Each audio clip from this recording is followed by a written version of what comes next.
Sir మీరు అనవసరంగా tension పడకండి, హ్యాపీగా ఫ్యాన్ కింద కూర్చుని రిలాక్స్ అవుతూ ఉండండి. ఇప్పటికే మనం న్యూస్ ఛానల్స్లోనూ పేపర్లోనూ పవన్ కళ్యాణ్ మీద పుట్టించిన పుకార్లు పెరిగి పెద్దవై జనసేన మీద వ్యతిరేకత పెరిగిందని సమాచారం. మీడియా మందిని నమ్మించడం నా చేతిలో ఉంది. మీరేం టెన్షన్ పడకండి సార్. ఆల్రెడీ 2-3 పుకార్లు రెడీ చేసి ఉంచాను. జనానికి జనసేన మీద నమ్మకం పోగొడతాగా. ఉంటా.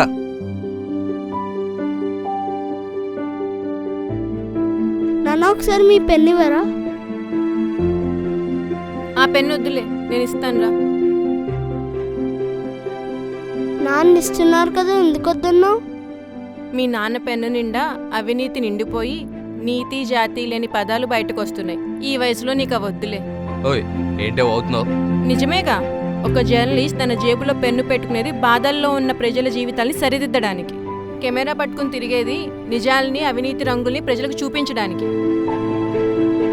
కానీ మీరు నిజాల్ని చంపడానికి, పుకార్లు పంచడానికి, అవినీతి అక్రమాలు పెంచడానికి, ప్రజలను కష్టాల నుండి గట్టెక్కించడానికి వచ్చిన జనసేనుడి ఆశయాల్ని తుంచడానికి వాడుతున్నారు. సిగ్గుండాలి. పదమ్మా. ఓయ్ ఎక్కడికే? జనసేనకు ఓటేయడానికి. ఏదో సినిమా ఓడన్న క్రేజ్తో పవన్ కళ్యాణ్ ఓటేయడం తప్ప మీ ఆడాళ్ళకి జనసేనకి ఎందుకు ఓటేయాలో తెలుసా?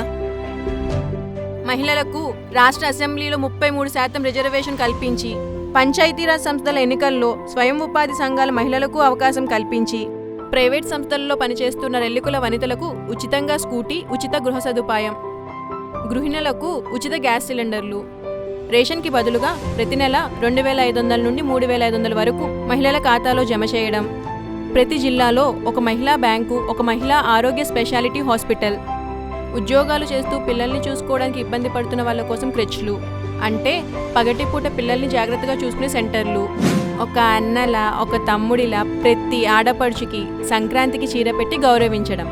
ఇలా రాష్ట్రంలో ఉన్న ప్రతి మహిళా ఆలోచనల్ని అర్థం చేసుకుని వాళ్ళ అవసరాలు తీర్చడానికి వచ్చాడొకడు. మేం ఓటేసేది సినిమావాడికి కాదు, మా మహిళల ఇబ్బందుల్ని తీర్చే ఓ సేవకుడికి. ఒక్కటి గుర్తుంచుకోండి, గన్ను కన్నా పెన్ను గొప్పది, పెన్ను కన్నా ప్రజాక్షేత్రం గొప్పది. ఆ ప్రజలిచ్చే తీర్పుతో ఏ పెన్ను గన్ను పనిచేయవని జనసేన గెలుపుతో మీలాంటి వాళ్ళకి అర్థమవుతుంది. జై జనసేన.